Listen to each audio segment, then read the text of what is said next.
ನಮಸ್ಕಾರ, ನೀವು ನೋಡ್ತಾ ಇದ್ದೀರಾ ನ್ಯೂಸ್ ಫಸ್ಟ್. ನಾನು ವಿದ್ಯಶ್ರೀ. ಮೊದಲಿಗೆ ಈ ಕ್ಷಣದ ಹೆಡ್ಲೈನ್ಸ್.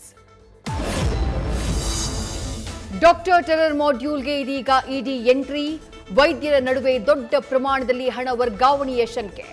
ಜಾರಿ ನಿರ್ದೇಶನಾಲಯದ ಅಧಿಕಾರಿಗಳಿಂದ ಹಣದ ಮೂಲದ ಬಗ್ಗೆ ತನಿಖೆ.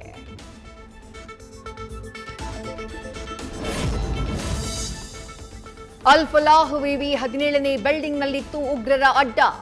ರೂಮ್ ನಂಬರ್ 13ರಲ್ಲಿ ವಾಸವಾಗಿದ್ದ ಡಾಕ್ಟರ್ ಉಮರ್ ಆಪ್ತ ಮುಜಾಮಿಲ್. ಇದೇ ರೂಮ್ನಲ್ಲಿ ನಡೆದಿತ್ತು ಸ್ಫೋಟಕ್ಕೆ ಸಂಚು.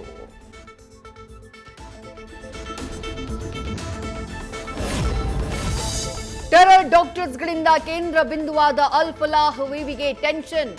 ನ್ಯಾಷನಲ್ ಮೆಡಿಕಲ್ ಕಮಿಷನ್ನಿಂದ ಯೂನಿವರ್ಸಿಟಿಗೆ ಶೋಕಾಸ್ ನೋಟಿಸ್. ಇನ್ನೊಂದು ಕಡೆ ವಿಶ್ವವಿದ್ಯಾಲಯದ ವೆಬ್ಸೈಟ್ ಕೂಡ ಬಂದ್.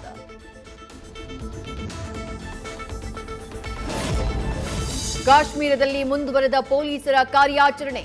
ವೈಟ್ ಕಾಲರ್ ಟೆರರಿಸ್ಟ್ಗಳಿಗೆ ಲಿಂಕ್ ಆರೋಪದಡಿ 10 ಜನ ವಶಕ್ಕೆ. ಅನಂತನಾಗ್, ಪುಲ್ವಾಮಾ, ಕುಲ್ಗಾಂನಲ್ಲಿ ಶಂಕಿತರ ವಿಚಾರಣೆ.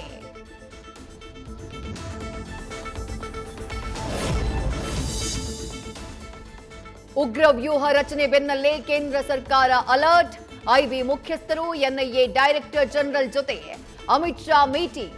ಸುಮಾರು 1.5 ಗಂಟೆಗಳ ಕಾಲ ನಡೆದ ಸಭೆಯಲ್ಲಿ ಹಲವು ಸೂಚನೆಯನ್ನ ನೀಡಿರುವ ಕೇಂದ್ರ ಗೃಹ ಸಚಿವ.